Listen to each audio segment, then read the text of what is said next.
લાઠીના ગાગડીયો નદીમાં પૂર આવતા ગરેધાર અમરેલી સ્ટેટ હાઈવે થયો બંધ। લાઠી પંથકમાં ભારે વરસાદથી ગાંગડીઓ બે કાંઠે વહેતી થઈ હતી।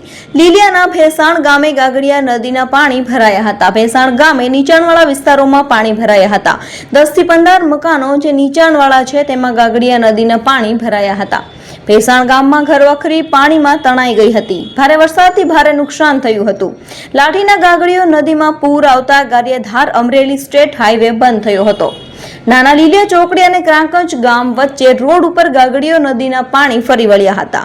ટીબડીથી ભોરિંગડા જવાનો માર્ગ બંધ થયો હતો। કુતાણાથી ભોરિંગડા જવાનો માર્ગ બંધ થયો હતો। કુતાણાથી સનાળિયા ગામ જવાનો માર્ગ બંધ થયો હતો। સનાળિયા ગામની ગાગડીયો નદીમાં પૂર આવ્યું હતું। ગાગડીયો નદીના પાણી ફરી જતા હજારો વીઘા જમીન પાણીમાં ગરકાવ થઈ ગઈ હતી। ટીબડી ગામ બેટમાં ફેરવાય તેવી સ્થિતિ સર્જાઈ છે।